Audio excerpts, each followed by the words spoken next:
Everybody wants to know what Marvel and Sony are going to do next. There has been a lot of drama over the years between Marvel and Sony. Remember when Spider-Man was kind of held in limbo? Now the MCU, a huge success. Spider-Man still draws millions of people to the movie theaters, and Sony understandably doesn't want to give up the film rights to that character. I mean, why would they? They can just literally kind of take from the MCU for the rest of time, right? Yeah, welcome to the Chaos Multiverse, everybody. Today, we are going to talk about unnamed multiple projects that have been leaked that Sony and Marvel may actually be working on. Make sure you guys are following the page, and there's been a few compromises in the past, such as MCU Spider-Man movies. They allow the character to appear in the Marvel Universe, but Sony can still use the character's lore for their own movies, like Venom, Morbius, and the upcoming Kraven the Hunter. However, the appearance of Venom at the end of No Way Home, it threw everything into question. Spoiler alert, sorry, didn't mean to do that. Hopefully you guys have seen it by now. Now, the question is, are the two universes going to collide in the future? Are Sony and Marvel finally going to come to an ultimate agreement about the future of Spider-Man and the cast of characters? It's starting to look like it, and I've said this so many times. It makes sense.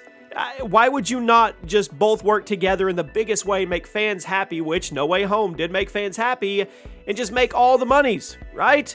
Not too long ago, Production Weekly reported that Marvel Studios, led by Kevin Feige, has signed on to co-produce a number of Sony Marvel movies.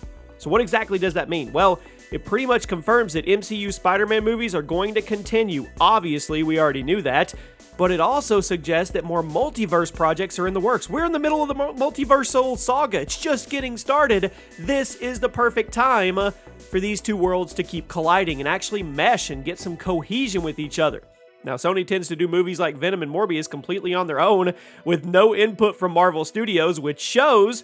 But now that Kevin Feige signed on to help with future Sony projects, it kind of suggests there's some long-term plans for Spider-Man characters in the MCU, which is big news. This could be the first step to getting Venom actually in the MCU, or possibly even getting a showdown between Morbius and Captain America. Now, the future of Spider-Man on the big screen, it was a little murky after the success of No Way Home, and it's unclear if Sony is going to focus their efforts on more Spidey or more spin-offs, but a new set of Tom Holland Spider-Man movies, it was already confirmed. So, with the agreement between Marvel Studios and Sony, I think big things are in the works for fans of both the MCU and the Sony Spider-Verse. It's only a matter of time until we get an official announcement. And if all roads lead to Secret Wars, you want all those characters involved. You want everybody involved. Spider-Man has to be involved. Venom needs to be involved. Kraven the Hunter, all of those. They just, I don't know. They need to work together. Just love everybody. Actually, just hire Kevin Feige. Let Kevin Feige be the president of Marvel and Sony's Spider-Verse. Then we'll be good. I'll see you guys soon.